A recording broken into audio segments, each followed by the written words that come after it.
তো hey guys, কেমন আছো তোমরা? আশা করি তোমরা ভালো আছো। তো আমিও খুব ভালো আছি। চলে আসলাম আর একটা ব্র্যান্ড নিউ ব্লগ নিয়ে। তো বেসিক্যালি ব্যাপারটা কী হয়েছে, কালকে দাদা কাজের থেকে বাড়ি আসছিল। তো দাদার 2 লাখ টাকা দামের কেটিএমটা খারাপ হয়ে যায়। তো এখন দেখো, কেটিএমটা শোরুমে নিয়ে গিয়ে ঠিক করতে হবে। তো এখন যাব, নিজে দেখতে পাচ্ছ 2 লাখ টাকা দামের কেটিএম, যাব এখন ঠিক করতে।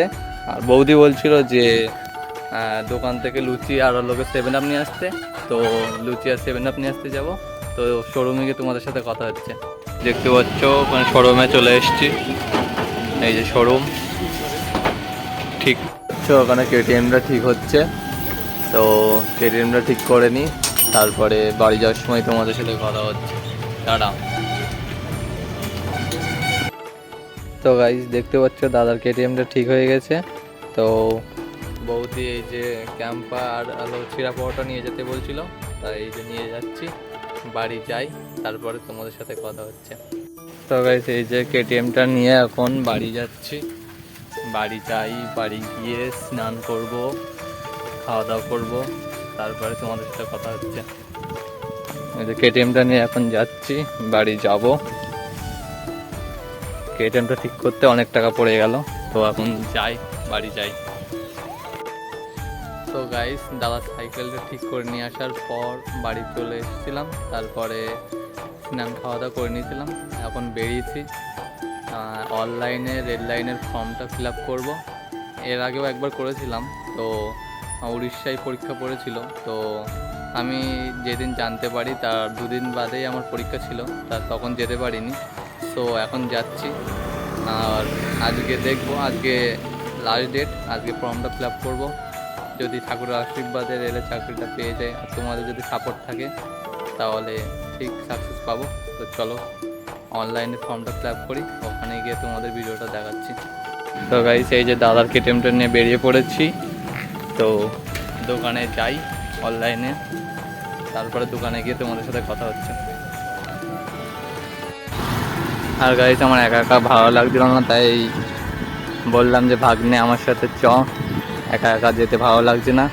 তাই বললাম যে ভাগ্নেকে বললাম যে চ আমার সাথে অনলাইনে ফর্মটা ফিল আপ করে আসি। তো ভাগ্নে এই যে দেখতে পাচ্ছে সাইকেল নিয়ে যাচ্ছে।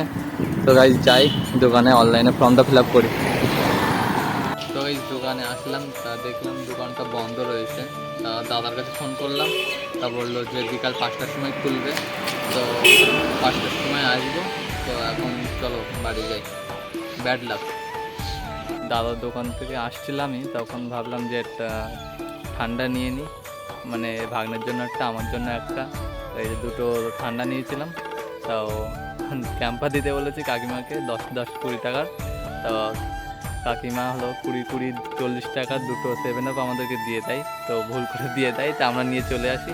তো আমরা প্রথমে দোকানে গিয়ে বুঝতে পারিনি যে ওটা 20 টাকা এমআরপি দিয়ে আছে। তো আমরা নিয়ে আসি, তা ভাবছি যে 10 টাকা 7 আপে দেওয়া আছে। তা আমরা এসে দেখি ভাগ্নে বলছে, ও মামা দেখো 20 টাকার এমআরপি দেওয়া আছে। তো আমরা তখন এসে দেখছি, বলছি যে 20-40 টাকা। তো ঠান্ডা খাই, বাড়ি যাই, তারপরে তোমাদের সাথে কথা হচ্ছে। টাটা।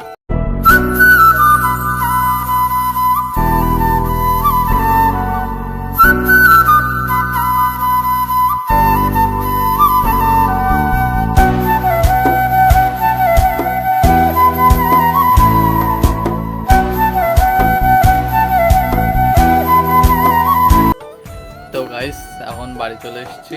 তো দাদা বললো যে 5টা কি 6টার দিকে যেতে, কারণ সার্ভার একটু ডাউন আছে, তো লেট হবে। তো 6টার দিকে যাব।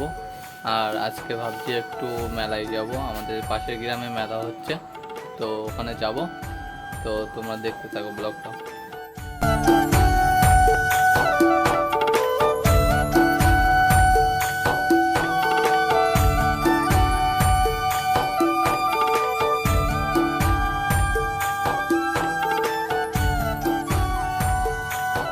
তো গাইস মেলার মধ্যে আমি আর ভাগ্নে চলে এসেছি। মেলার মধ্যে খুব আওয়াজ হচ্ছিল, তাই বাড়ি এসে ভয়েস ওভার দিচ্ছি। তো চারিদিকে অনেক মানুষজন হয়েছিল, মেলাতে অনেক ভিড়ও হয়েছিল। আর এখানটায় সবাই নাচ করছিল আর কি। তারপরে ভাবলাম একটু মেলার মধ্যে ঘুরে আসি, তো ভাগ্নে আর আমি মেলার মধ্যে একটুখানি ঘুরছিলাম।